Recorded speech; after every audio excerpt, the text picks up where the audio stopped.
আমরা sea beach থেকে হোটেলে এসে চান টান করলাম, চান করে এখন রেডি হয়ে যাচ্ছি লাঞ্চ করতে।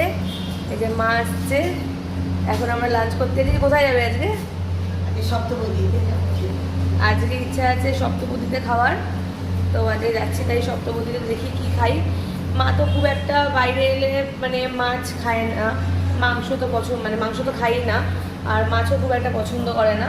তো যাই হোক, এখন তো খুব রোদ, একটু আগে না মেঘলা মেঘলা ওয়েদারটা ছিল, এখন আবার রোদ উঠেছে।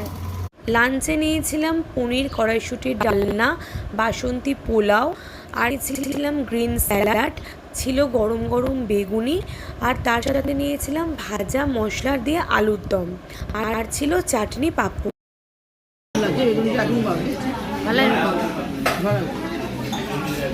লাঞ্চ করে আমরা এই রুমে চলে এলাম। এবার এই পান কিনেছি, পান খাবো। ধরো তুমি এটা নাও। পানের পাতাগুলো কি শুকনো শুকনো দিয়েছে, দেখো,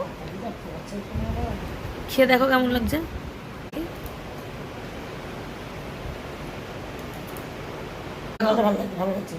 ঠিকঠাক ভালো লাগছে, ঝাল পাতা দিয়েছে তো, বোঝা যাচ্ছে মিষ্টি দিয়েছে তো, ভালো লাগছে, মিষ্টি মশলা আছে। খাই পানটা। কি বলছি দে প্রচুর মিষ্টি মশলা দিয়ে যায়। মিষ্টি মশলা দিয়ে মিষ্টি পাতা করে দিয়েছে। তুমি মিষ্টি এখন দিয়েছ তো? পাতাটা ঝাল পাতা, কিন্তু পানটা এত ভালো করেছে, মানে প্রচুর মিষ্টি মশলা দিয়েছে, মিষ্টি করে দিয়েছে। মিষ্টি হয়ে গেছে।